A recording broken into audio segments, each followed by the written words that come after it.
अनतं नत्वा वितरागं स्वयंभुवम् अध्यात्मोपनिषन्नामा ग्रंथोऽस्माभिर्विधीयते। અનંત કરી અશરણ પુરુષોને સાહેબ તરીન પરમાત્માએ સર્વ જીવોને તારવાને માટે ધર્મ બતાવ્યો છે। અધ્યાત્મ ઉપનિષદની અંદર આપણે પ્રવેશ તો કરવો છે, પણ એની પહેલા આપણે જોઈ રહ્યા છીએ કે તીર્થંકર પરમાત્મા શક્ર સ્તવની અંદર જેમના 33 વિશેષણો ગાઈએ છીએ, એમાંથી આપણે કેટલા વિશેષણો અહીંયા જોવાના છે? 5 વિશેષણો: લોગોત્તમાણમ, લોગનહાણમ, લોગરિયાણમ, લોગપૈવાણમ અને લોગપજ્જો અગ્રાણમ। એ સૌથી પહેલું છે લોગોત્તમાણમ, એટલે કે જે લોકોમાં ઉત્તમ છે। હવે દરેકની અંદર ને આપણે લોક એટલે અલગ અલગ લેવાનું છે। જો આમ જોવા જઈએ ને તો લોકની અંદર 2 પ્રકારના જીવો છે। તમે કહી શકો કયા પ્રકારના જીવો છે? બરાબર છે, ભવ્ય અને અભવ્ય જીવો। હવે અભવ્યની સામે અગર આપણે તમે કાંઈ બી બોલીએ ને આપણે, અને પરમાત્માના વચનો એ અભવ્યને કેટલા ફળે? કોઈ અભવ્ય આત્મા છે એને પરમાત્માના વચનો કેટલી હદે ફળે? એને ખાલી ભગવાનના વચનોની ખાલી ડિલિવરી કરતા સારી આવડે છે। એનું પોતાનું એવું સામર્થ્ય છે કે બીજાને બહુ સારી રીતે સમજાવી શકે, પરંતુ પોતાની અંદર એ ક્યારે પરિણત થતા નથી। તો અભવ્યની માટે તો અહીંયા લીધું નથી, ખાલી ભવ્ય લોકની માટે લીધું। ભવ્ય લોકની અંદર પ્રભુ લોગુત્તમ છે। આમ પણ આપણે બોલીએ ને 4 પ્રકારના લોક ઉત્તમ છે। કયા પ્રકારના? તમે બોલો છો બધા? ચત્તારી લોગુત્તમા, અર્યંતા લોગુત્તમા, સિદ્ધા લોગુત્તમા, સાહુ લોગુત્તમા અને કેલી પનતો ધર્મો લોગુત્તમા। આમ આટલા લોકોમાં ઉત્તમ છે। હવે દરેકને આમ છે ને તત્વાર્થ સૂત્રની કારિકામાં ઉમાસતી મહારાજાએ જીવોની 6 પ્રકારની કક્ષા બતાવી છે। અધમા અધમ, અધમ, વિમધ્યમ, મધ્યમ, ઉત્તમ અને ઉત્તમોત્તમ। એમાં પરમાત્મા કઈ કક્ષામાં? ઉત્તમોત્તમ કક્ષાની અંદર। કારણ આપણને છે ને કોઈ નબળું કે એકદમ નીચું તો જોવું નથી। પરમાત્મા ઉત્તમોત્તમ કક્ષાની અંદર છે। એની પાછળ એનું મોટું કારણ છે પ્રભુની અકારણ વત્સલતા। પરમાત્મા કેવા છે? જો આપણે બધા છે ને એકબીજા પર વાત્સલ્ય કરીએ છીએ, એમાં ક્યાંક ને ક્યાંક સ્વાર્થ રહેલો છે। પિતાને પુત્ર ઉપર લાગણી હોય, માતાને દીકરા ઉપર લાગણી હોય, પતિને પત્ની ઉપર ને પત્નીને એટલે અરસપરસ લાગણી હોય, ભાઈને બહેન ઉપર લાગણી હોય। એ દરેકની પાછળ કાંઈક ને કાંઈક શું રહેલો છે? સ્વાર્થ રહેલો છે। કોઈક મિત્રને મિત્ર ઉપર લાગણી હોય ને, એમાં પણ એવું જ હોય કે હું આની માટે જેટલું કરું છું એ પણ મારી માટે એટલું જ કરે। એવી સ્વાર્થ વૃત્તિ દરેક સંબંધોની અંદર રહેલી છે। પણ પરમાત્મા કેવા છે? કેવા અકારણ વત્સલ, કારણ વગર પણ બધા જીવો ઉપર વાત્સલ્યની વરસાદ વરસાવનારા આવા પરમાત્મા છે। વિતરાગ સ્તોત્રની અંદર છે ને હેમચંદ્રાચાર્ય 13મા પ્રકાશની અંદર કહ્યું, અનાહુત સહાયત સ્વમ તમા કારણ વત્સલ અનાભ્યર્થિત સાધુ સ્વમ ત્વમ સંબંધ બાંધવ। પ્રભુ કેવા છે? અનાહુત સહાયત સ્વમ। આપણે છે ને બોલાવ્યું બી નથી, છતાં પણ વિના બોલાવે મદદ માટે આમ દોડીને આવી જાય, એવા આપણા પરમાત્મા છે। હા, આપણી શ્રદ્ધા હોવી જોઈએ કે મારા પ્રભુ મારી સાથે છે। સેકન્ડ નંબરની અંદર કીધું અકારણ વત્સલ, કોઈ બી કારણ વગર સમસ્ત જીવ સૃષ્ટિ ઉપર પોતાનું વાત્સલ્ય વરસાવનારા છે। ત્રીજા નંબરની અંદર કીધું અનાહુત સહાયક સ્વમ, બોલાવ્યા વગર મદદ કરવા દોડી જનાર। બીજા નંબરની અંદર અકારણ વાત્સલ્ય વરસાવનાર। પછી અનાભ્યર્થિત સાધુત્સવ, એટલે કે માંગ્યા વિના આપી દેનાર। આપણે તો બધું માંગ કરીને મેળવીએ છીએ, પણ માંગ્યા વિના કેટલું બધું, જેટલું આપણે છે ને જેટલું મળ્યું છે એમાં કાંઈક ને કાંઈક સારું જોવાને બદલે જે નથી મળ્યું ને એની માટે શું કરીએ છીએ? ફરિયાદો કરીએ છીએ. પણ જે મળે છે ને, જેને જેટલું મળે છે ને એ બધું કેવું મળે છે ખબર છે? જેટલી આપણી પાત્રતા હોય ને આપણને એટલું જ મળે છે. દુઃખ પણ એટલું જ મળે અને સુખ પણ એટલું જ મળે. જેટલી આપણી પાત્રતા હોય એટલું જ મળે. એટલે પરમાત્મા કેવા છે? માંગ્યા વિના વરસનારા છે. અને ચોથા નંબરની અંદર કીધું ત્વમ સંબંધ બાંધવ. કોઈ પણ સંબંધ વિના તમે કેવા છો? માતા પિતા બંધુ સખા તમેવ. તમે બધું જ છો, સર્વસ્વ છો. તો આવા ભવ્ય લોકની અંદર પરમાત્માને કેવા બતાવ્યા? ઉત્તમ બતાવ્યા. એટલે લોકોત્તમની અંદર લોક તરીકે કોને લેવાનું છે? તો કે ભવ્ય લોકને, એ ભવ્ય જીવના લોકને. એવા જીવમાં તમે ઉત્તમ છો. બીજા નંબરની અંદર આવ્યું લોકનાથ. લોકનાથ એટલે લોકના નાથને. હવે નાથ કોને કહેવાય? યોગક્ષેમ મહામ્યમ. આ ક્યાંનું સૂત્ર છે? LIC ની અંદર છે ને આ સૂત્ર આવે ને, યોગક્ષેમ મહામ્યમ. પણ આ સૂત્ર છે ને પરમાત્માએ તો કેટલાય સમય પહેલા આપણને આપી દીધું. નાથ એટલે યોગક્ષેમ કરનાર. યોગ એટલે અપ્રાપ્તસ્ય પ્રાપ્તે, એને યોગ કહેવાય. અને પ્રાપ્તે રક્ષણમ, પ્રાપ્તિ જે થઈ હોય એનું રક્ષણ કરનાર, એને ક્ષેમ કરનાર કહેવાય. આવા યોગ ક્ષેમ કરતા કોણ છે? આપણા પ્રભુ છે. અહીંયા લોક તરીકે કોને લીધું? એ ભાઈ જેઓ ચર્માવર્તની અંદર પ્રવેશ કરી ચૂક્યા છે, જેઓ ગુણ બીજા ધાનવાળા છે, એને લોક કહ્યું. ગુણ બીજનું આધાન કરનારા એટલે પ્રશ્ન થાય ને, ગુણ બીજનું આધાન કરનારા એટલે શું? પ્રભુને પ્રભુ તરીકે ઓળખનાર છે ને એ હજુ આ કક્ષાની અંદર આવી જાય. બાકી તો ભગવાનને પરમાત્મા તરીકે છે ને ઘણાય નથી ઓળખતા, ભવ્ય જીવોય નથી ઓળખતા. તો એ રીતે ગુણ બીજા ધાનવાળા લોક અહીંયા લેવામાં આવ્યા છે લોકના નાથ તરીકે. આપણે છે ને કાંઈ પણ ખરાબ થાય ને, કાંઈ પણ બગડે ને, આપણે શું કહીએ? કાંઈ પણ સારું ન થયું, સામેવાળો નહીં, આપણે શું આ બરાબર છે? મારા કર્મના ઉદયથી મને આ તકલીફ આવી. કોઈ બી જાતની વેદના આવે, ક્યાંક પણ લોસ થાય ને તો મનને મનાવવાનો તરીકો છે મારા કર્મનો ઉદય હતો ને એટલે આવું થયું. હવે રિવર્સમાં જુઓ, વાઇઝ વર્સા. અગર કાંઈક સારું થયું, તમને નફો થયો, ક્યાંક સારું મળી ગયું, તમે વિચારતા હતા આવું જોઈએ છે, આવું જોઈએ છે, અને એના કરતાં પણ સારું મળ્યું, આપણે ક્રેડિટ કોને આપીએ? ક્રેડિટ કોને આપીએ? કોઈ તમારી રસોઈના વખાણ કરે અથવા તો તમારી કોઈ વસ્તુ પ્રોડક્ટના વખાણ કરે તો આપણે કોને આમ માન કોને આપીએ? અને આ મેં બનાવ્યું, અરે આવે ને એ વહી તો, અરે આ તો મેં બનાવ્યું છે. દૂધપાક કોને? અરે મેં. આ મારો દૂધપાક તો મારા પરિવારમાં જોરદાર છે. તો આપણે આપણી મહેનતને, આપણી કાર્યકુશળતાને ધન્યવાદ આપીએ.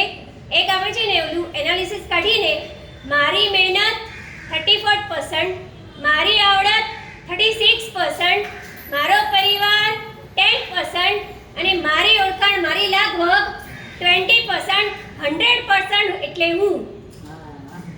આપણું અત્યારનું એનાલિસિસ આવું છે. જ્ઞાની ભગવાન તો કહે છે કે ભાઈ આ બરાબર નથી. હા, હું એટલે ટીનામેન એમ બીજું નહીં. અત્યારના પરિપ્રેક્ષ્યમાં માય સેલ્ફ.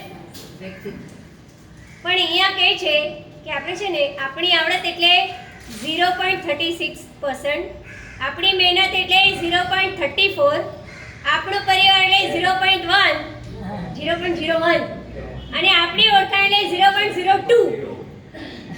તો હવે કેટલું થાય? 0.1% થાય. એટલે 99% ક્રેડિટ કોને? 99% જે સારું બને છે, જે સારું થાય છે એનો 99% ક્રેડિટ હવે કોને આપવાનું? અરે જે આટલું સારું કરે છે, આપણું યોગક્ષેમ કરનાર જે છે, આપણું કલ્યાણ કરનાર જે છે, 99% એમના, 1% મારો, મારી આવડત, મારી મહેનત, મારી ઓળખાણ, આ બધું 1% માં આવે છે. બાકી તો 99% પરમાત્માના. અને જો એનાથી આગળ વધીને કહીએ ને, હું તો કહું આપણો 1% નથી. 100% કૃપા કોની? જો પ્રભુ વિના કંઈ થાય, આ તો છે ને આપણે પરમાત્માનો અનુગ્રહ માનવાનો છે. જો ન માનીએ તો શું થાય? આમ આ અનુગ્રહ કેમ આવ્યો એનું પણ કારણ છે. આપણે આગળ ક્યારેક જોઈશું કે પહેલા છે ને, પહેલાના સમયની અંદર આમ અનુગ્રહ માનવું એ એવું કંઈ હતું જ નહીં. કારણ કે એ લોકો એટલી ઊંચી કક્ષાના હતા ને, એ લોકો આત્માને સર્વસ્વ માનતા હતા. એટલે આમ પ્રભુનો અનુગ્રહ આવું કંઈ નહીં. પણ આપણે અત્યારે અનુગ્રહ માનીએ છીએ એ કેમ આવ્યું એ આપણે ક્યારેક જોઈશું. પણ એ અનુગ્રહ શા માટે માનવાનો ભગવાનનો? દરેક વાતમાં કંઈક પણ સારું થયું, પ્રભુ તારી કૃપા. કંઈક પણ મારું કામ સફળ થયું, પ્રભુ તારી કૃપા. તમે વિચારો, પ્રભુની કૃપા દરેક ઠેકાણે લગાવતા રહીશું ને તો આપણે બહુ સફળ અને સબળ બનશું. પરમાત્માને રજોવરણ પાછું આપવા માટે મેઘકુમાર મુનિ તૈયાર થઈ ગયા હતા. રાતના સમય છે ને, આમ એવી બધી વિચારણા આવી, હવે તો આમ રહેવાશે જ નહીં, ભગવાનને આપો એ તારો ઓઘો તને સમર્પણ. આમ ભગવાનને પાછું આપવા માટે તૈયાર થઈ ગયા હતા.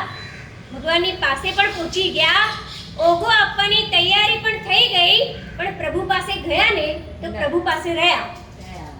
જો પ્રભુ પાસે ન ગયા હોત ને, ભગવાનને મળ્યા વગર જો રવાના થઈ ગયા હોત ને તો ભગવાન પાસે રહ્યા જ ન હોત. પણ ભગવાન પાસે રહ્યા, ગયા એટલે રહ્યા. તો એ રીતે બધું અનુગ્રહ કોનો? પરમાત્માનો. આ માનીને ચાલવાનું છે કે એના કારણે પ્રભુનો અનુગ્રહ માનશું ને તો ક્યાંય કોઈ ઠેકાણે આપણને અહંકાર નહીં આવે. આ અહંકાર એ આપણો સૌથી મોટો શત્રુ છે, આપણને આગળ વધવા નથી દેતો. અને દરેક ઠેકાણે જો આ અહંકારને આપણે નમાવવો છે ને તો પરમાત્માનો અનુગ્રહ માનીને ચાલવું પડશે. તો બધું જ કોનું? પ્રભુનું. યોગક્ષેમ કરનાર પરમાત્મા.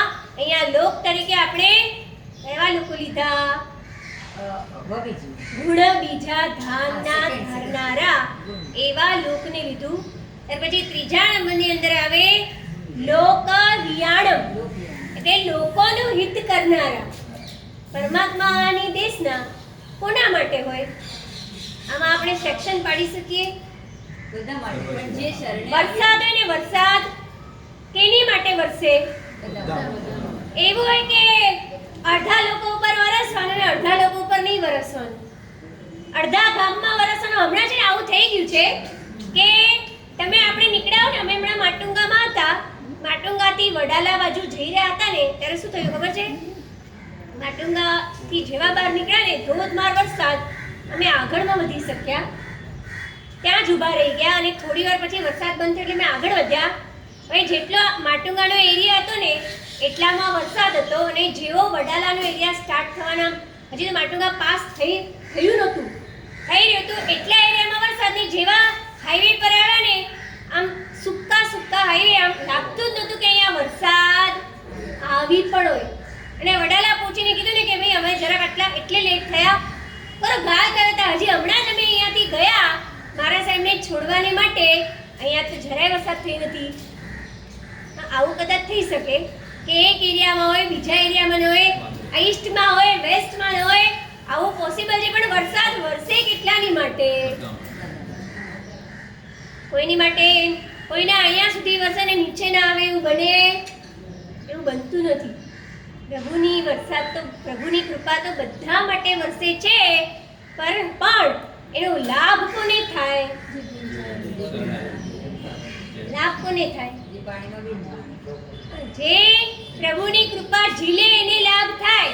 બાકી તો કોઈ કોરા કટ રહી જાય. જેમ છે ને ઓલામાં આવે ને ગઈકાલે મેં કીધું હતું ને કે નદીમાં જે ભીંજાય ભીંજાય, બાકી પુલ ઉપરથી પાસ થઈ જાય કેવા રહી જાય, કોરાકટ રહી જાય. એટલે પ્રભુ અહીંયા છે ને લોક તરીકે સમગ્ર લોક લેવાનું છે. પ્રભુ બધાની માટે એક સરખા હિતકારી છે, પરંતુ પ્રભુનો હિતોપદેશ જે લાગે એ ઝીલે, જેને ન લાગે એમાંથી બાકાત રહી જાય છે.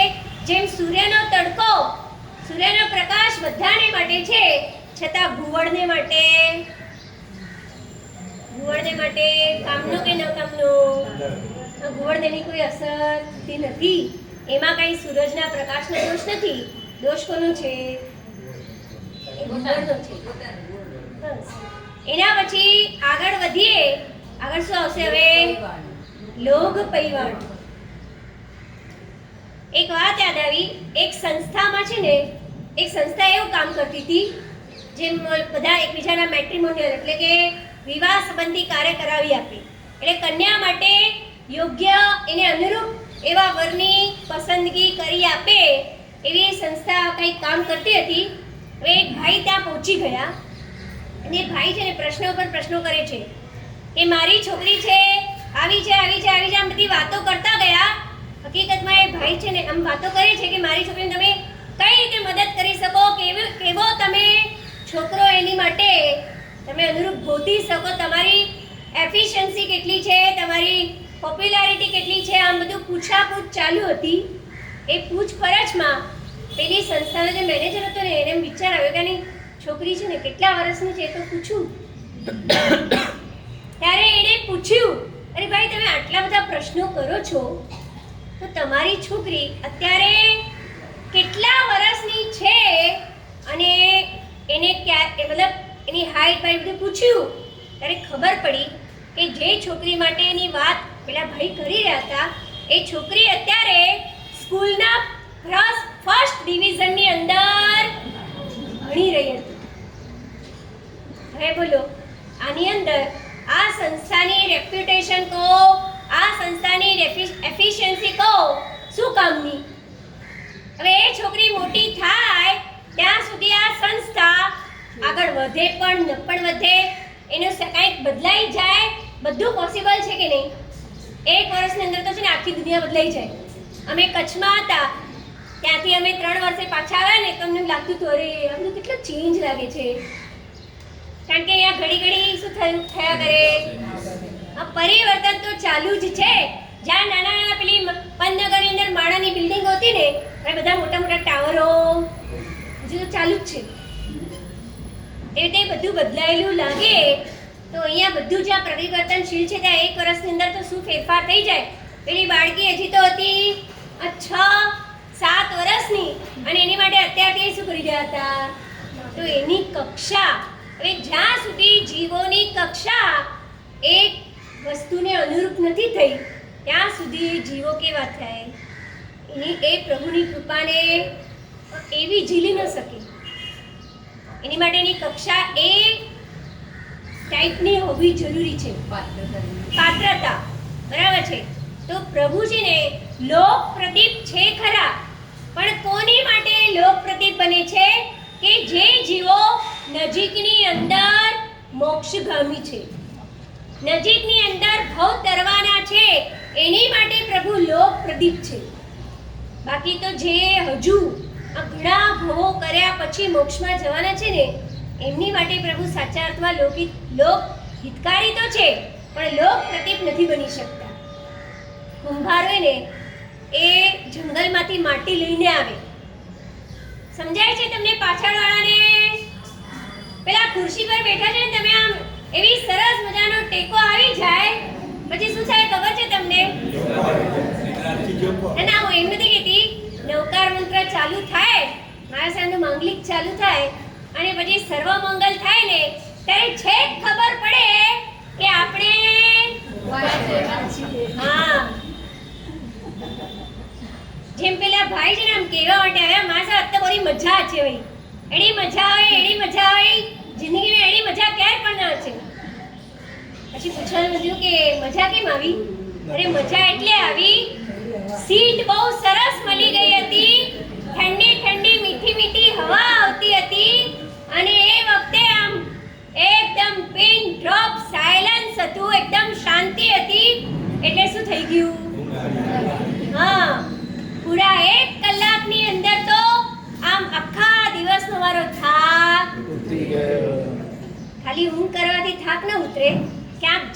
ઉપાધિ પણ શું ઉતરી જાય, થાક ઉતરી જાય. તો વાત આપણી ચાલુ છે કે પેલો કુંભાર જંગલમાંથી માટી લઈ આવે, માટી લઈ આવ્યા પછી એ માટીમાંથી ઘડો બનાવે. હવે એવી માટી છે ને જંગલમાં કેટલી પડી હોય, બહુ બધી પડી હોય ને, તો ઘડો કોનો બને? જે લઈ આવી ઘડો બને કે કેટલી માટીનો ઘડો બને? જે માટી કુંભાર લઈ આવ્યો ને એમાંથી ઘડો બને, પણ જે જંગલમાં છે એમાંથી, કારણ કે હજુ એની યોગ્યતા આવી નથી. તો એટલા માટે કહ્યું કે પરમાત્મા કોના દીપક બની શકે કે જે નજીકની અંદર મોક્ષગામી છે એની માટે પ્રભુ પ્રતિ સમાન બની શકે. અને આ લાસ્ટ નંબરની અંદર આવે કે પ્રભુ કેવા છે? લોક પ્રદ્યોતકારી. પ્રભુ લોક પજ્જો અગ્રણી એટલે કે લોક, અહીંયા લોક એટલે કયો લોક લીધો? ગઈકાલે આપણે વાત કરી ને, પરમાત્માએ પ્રથમ દેશના નિષ્ફળ ગઈ, એનું કારણ શું હતું? જીલી લેવાની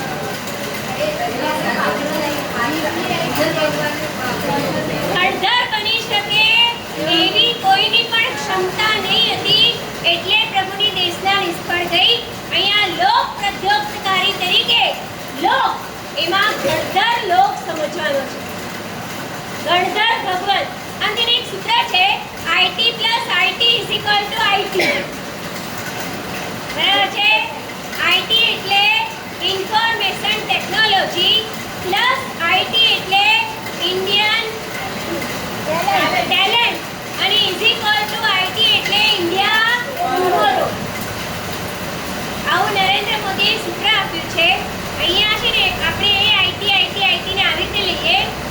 IT એટલે પરમાત્માને થયેલું કેવલ જ્ઞાન, એટલે ઇન્ફોર્મેશન ટેકનોલોજી, સંપૂર્ણ લોકનું દ્રવ્ય અને એના સંપૂર્ણ પર્યાયોનું જે નોલેજ એ IT.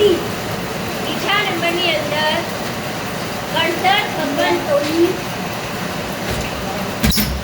પાત્રતા, ટેલેન્ટ, ઇન્ડિવિજ્યુઅલ ટેલેન્ટ એટલે IT = જીનસ શાસન. એ પણ IT નીતિ, ઇન્ટેન્સિટી ટુમોરો. તો આવું જે જયવંત જીનશાસન આધાર આપણને મળ્યું, એની પાછળ પરમાત્માનું કેવલ જ્ઞાન, એની સાથે સાથે ગણધર ભગવંતોની અસીમ બુદ્ધિ પ્રતિભા ભેગી મળીને ત્યારે આ જીનશાસનનું સર્જન થયું. હવે એક પ્રશ્ન એ થાય, પ્રભુના પ્રદ્યોતનો ફાયદો કેટલા લોકોને થયો? કેટલા લોકોને ફાયદો થયો? 11 લોકોને જ ફાયદો થયો ને? 11 લોકોને જ ફાયદો થયો. એકી રીતે એક IMM કોલેજ હોય ને, એક IIM કોલેજ હોય, એની અંદર કેટલાય સ્ટુડન્ટ ભણતા હોય, હજારોના હિસાબે દર વર્ષે એ સ્ટુડન્ટો ભણી ગણીને પાસ થઈને આ બહાર નીકળે. અને બહાર નીકળ્યા પછી શું થાય? કોલેજની અંદર, કંપનીની અંદર પોતાના બુદ્ધિ પ્રતિભાને જોડે પ્રોડક્ટ્સ તૈયાર કરીને બહાર દુનિયાની અંદર વેચે. કેટલા લોકોને ફાયદો થાય? સમજાય છે? અવાજ આવે ને પાછળ સુધી? જતો નહીં.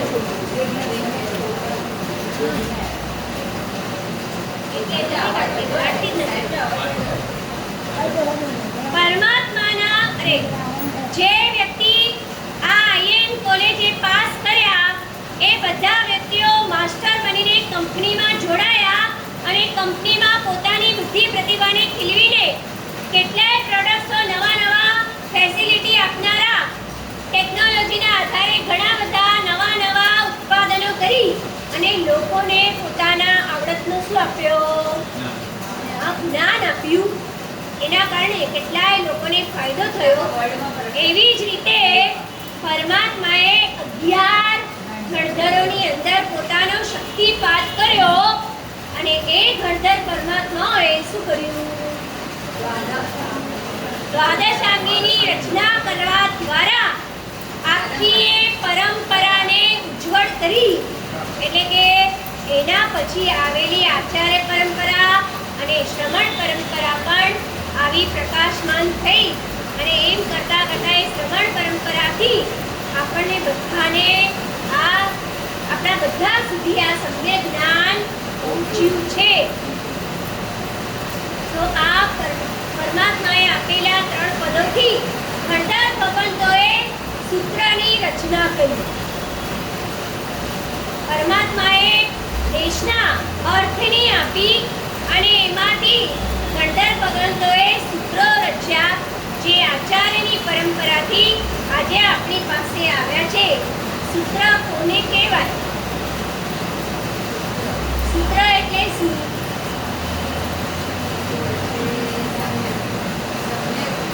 સૂત્ર એટલે શું? સુ એટલે સુષ્ઠુ રીત્યા એટલે કે સારી રીતે. પ્ર એટલે ત્રાયતે એટલે કે રક્ષણ કરે છે.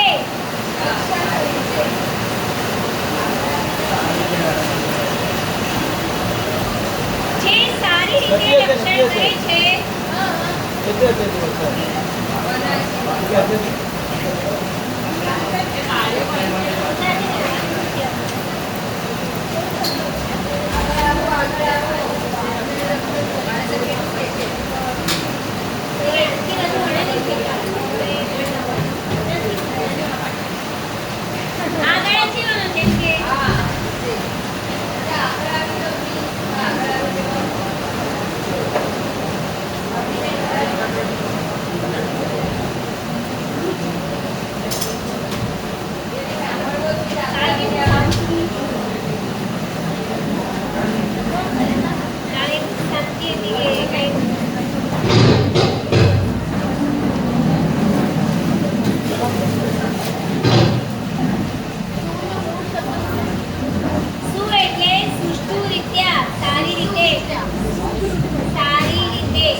એકી સાથે જોડી આપે તો સૂત્ર એનો મતલબ છે આપણને પરમાત્માની સાથે જોડી આપે એને પણ શું કહેવાય? સૂત્ર કહેવાય. આખરે આ સૂત્ર શું છે? આ પરમાત્માના વચનો છે. અત્યારે આ પરમાત્માના વચનો કહેવાય ને પેલા બ્રહ્માંડમાંથી પરમાત્માના વચનો આવી રહ્યા છે અને એમને તમારી સુધી પહોંચાડવાનું કાર્ય કોને કરવાનું છે? હા, તો અમે કોણ છીએ અત્યારે? પેલા કુરિયર સર્વિસ વાળા. આ મહાવીર કુરિયર સર્વિસ સર્વિસ છે, ઘણી બધી કુરિયર સર્વિસો છે, શું કામ કરે? એક પત્ર બીજાને પહોંચાડવાનું કાર્ય એક સ્થળેથી લઈ અને બીજા સ્થળે એ પત્ર પહોંચાડવાનું કામ કુરિયર સર્વિસવાળા કરે. અમે પણ છે ને પ્રભુના વચનો લઈ અને તમારા સુધી પહોંચાડવાનું કાર્ય અત્યારે કરવાનું સદભાગ્ય મળી રહ્યું છે.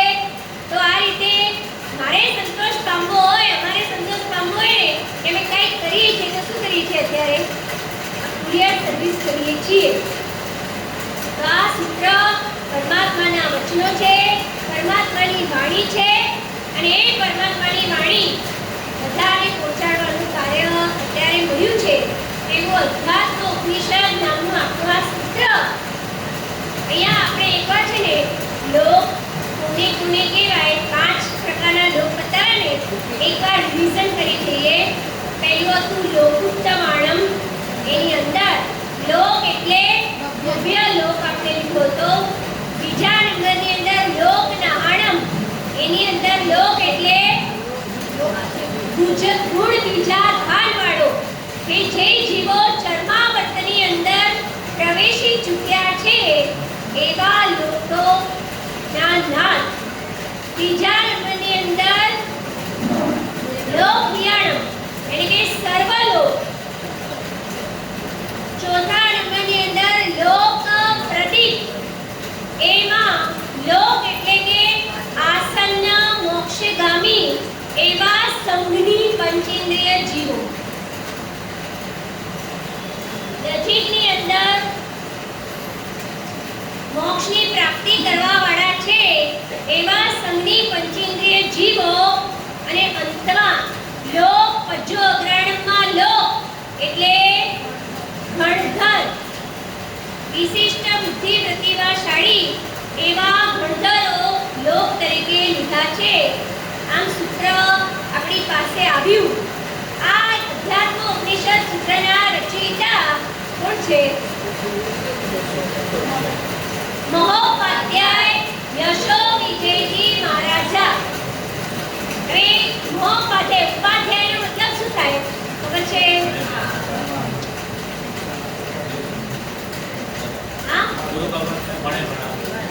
ઉપાધ્યાયનું કાર્ય છે. તો ઉપાધ્યાય છે ને ભણવાનું અને ભણાવવાનું કાર્ય બહુ સારી રીતે પાર પાડે એટલે એમને ઉપાધ્યાય તો કીધા. પછી છે આપણે કહીએ સ્કૂલની અંદર પણ છે ને પહેલા તો ઉપાધ્યાય કહેવામાં આવતું હતું. અધ્યાપક, ઉપાધ્યાય અને આચાર્ય. આને તો આપણે બધા ઇંગ્લિશના એવા થઈ ગયા કે પ્રિન્સિપલ ને વાઇસ પ્રિન્સિપલ બોલ્યા કરીએ છીએ.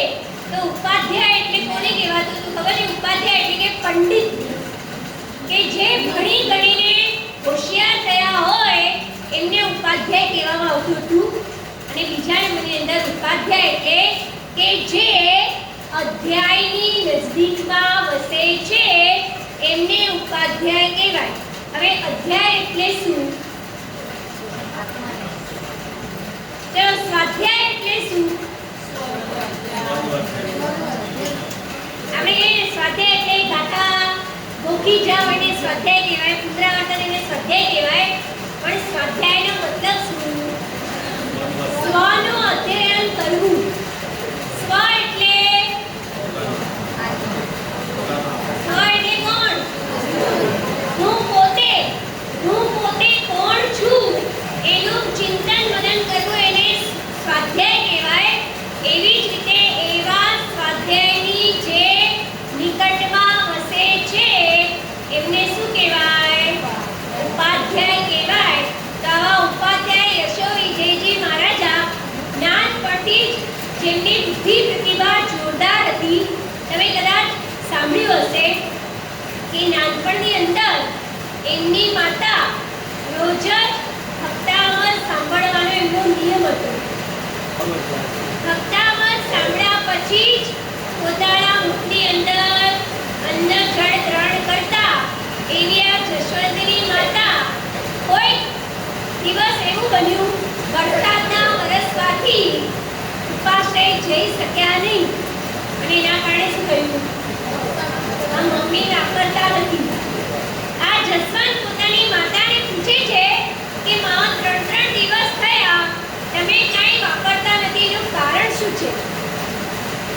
તે માતાએ કહ્યું કે મારો તો નિયમ છે કે જ્યાં સુધી ભક્તામૃત નહીં સાંભળ્યું ત્યાં સુધી મારે અન્ન અને જળ ગ્રહણ કરવા નહીં.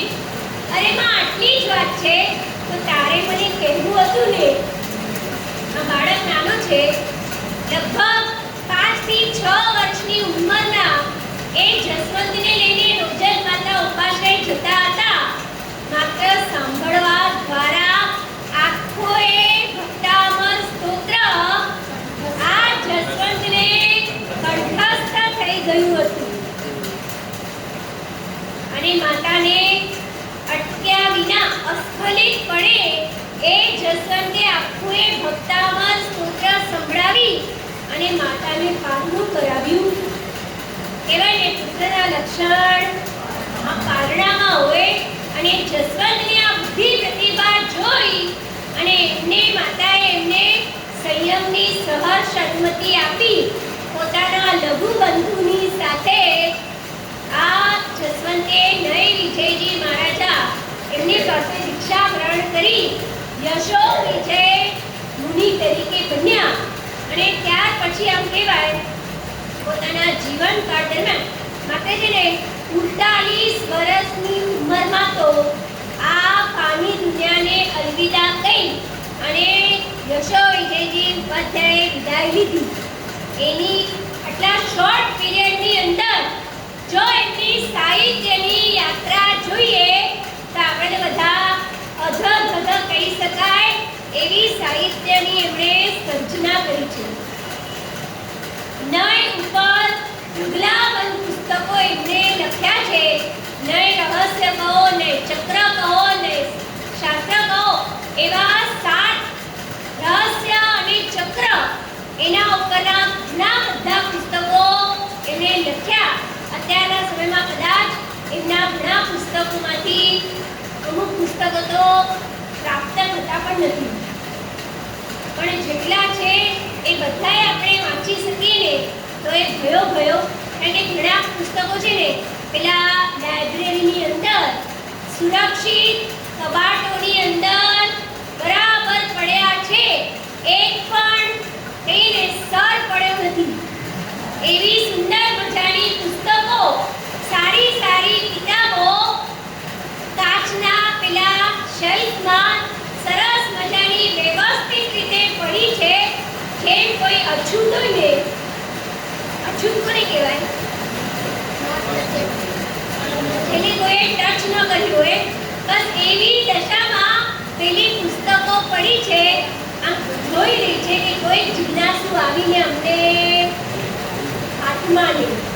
તો આવા નય વિજયજી મહારાજાના શિષ્ય મહોપાધ્યાય યશો વિજયજી મહારાજાએ ઘણા બધા શાસ્ત્રની સર્જના કરીને સાહિત્યની સેવા કરી છે. એમાંથી આ એક એટલે અધ્યાત્મ ઉપનિષદ. હવે આપણે થાય અધ્યાત્મ ઉપનિષદની અંદર કેવી કેવી વાતો હશે મનમાં આવે છે આમ વિચાર. તમે ક્યારે અહીંયા અધ્યાત્મ ઉપનિષદ વંચાયું છે નિખિલભાઈ?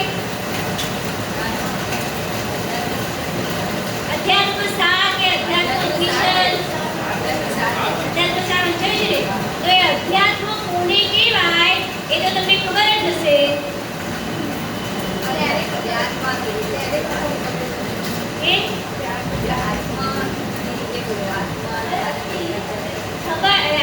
આત્મા એને ખબર છે પૂછવા કરતા એમ પૂછો કે ખબર હતી. અધ્યાત્મ કોને કહેવાય?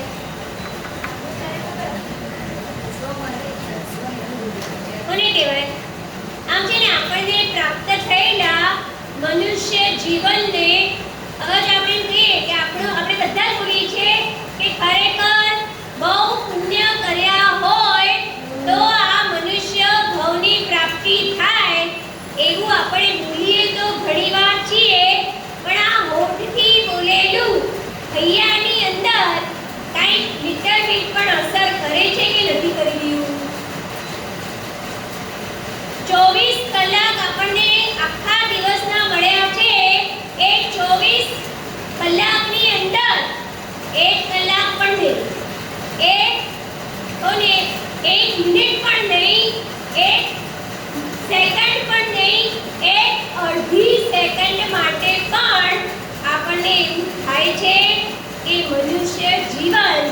બહુ કિંમતી મળ્યું છે.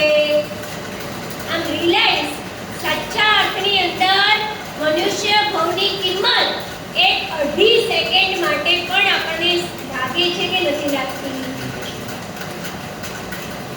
ચશ્માવાળા બેન, ખુરશીવાળા બહેનો, એક અડધી સેકન્ડ માટે પણ આમ થાય છે કે આ જીવન ખરેખર કિંમતી મળ્યું છે. હે? લાગે છે? ચાલો લાગે છે તો એ જીવનને આમ કહીને એ જીવનની મહત્તાને સાર્થક કરવા માટે આપણે કેટલા ઉપાયો કર્યા? ઉપાય કેટલા કર્યા? લો તમે કહો છો અમને લાગે છે તો એની માટે આપણે કેટલા ઉપાય કર્યા કે આ ખરેખર મારે મારા મળેલા મનુષ્ય ભવને સાર્થક કરવું છે, એની માટે આપણે કેટલા ઉપાય કર્યા?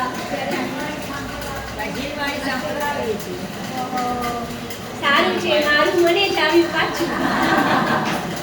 આ તમે જીનવાણી સાંભળવા આવ્યા, ચાલો તમે જીનવાણી સાંભળવા આવ્યા છો, જીન પ્રવચનમાં આવ્યા છો, પ્રવચનમાં બેઠા છો કે પ્રવચન તમારામાં બેસાડવાના છો? હવે કહો, પ્રવચનમાં બેસવા માટે આવ્યા છો કે પ્રવચન તમારામાં બેસાડવા માટે આવ્યા છો? તમે બેસાડવા માટે આવ્યા છો તો તમારા આંખ કાનને ખુલ્લા રાખીને આવ્યા છો, મનને લઈને આવ્યા છો કે મન વગર આવ્યા છો? આ પેલા અમે શિખરજીમાં હતા ને ત્યારે ત્યાં એક ગીત વાગતું હતું, मन लेके आया माताजी के मंदिर में. મને એમ થાય કે મને લઈને આવ્યાનો મતલબ શું?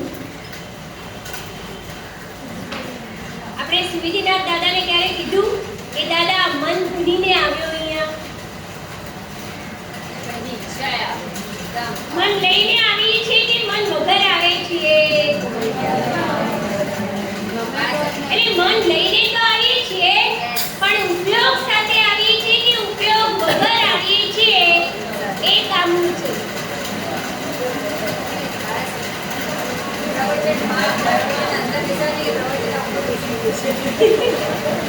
એ તો તમારે નક્કી કરવાનું છે ને કે તમે કેવી રીતે બેસવાના છો. તો ચાલો આપણે પ્રવચન પોતામાં બેસાડવા આવ્યા છીએ તો અધ્યાત્મની વ્યાખ્યા તો આપણને જાણવી પડશે. સૌથી મહત્વની વ્યાખ્યા છે અધ્યાત્મ એટલે તમે વિચારીને આવશે હું આવતીકાલે હા બરાબર છે, કારણ કે પેલી ઘડિયાળ ટીક ટીક ટીક ટીક કરે છે પછી તમારે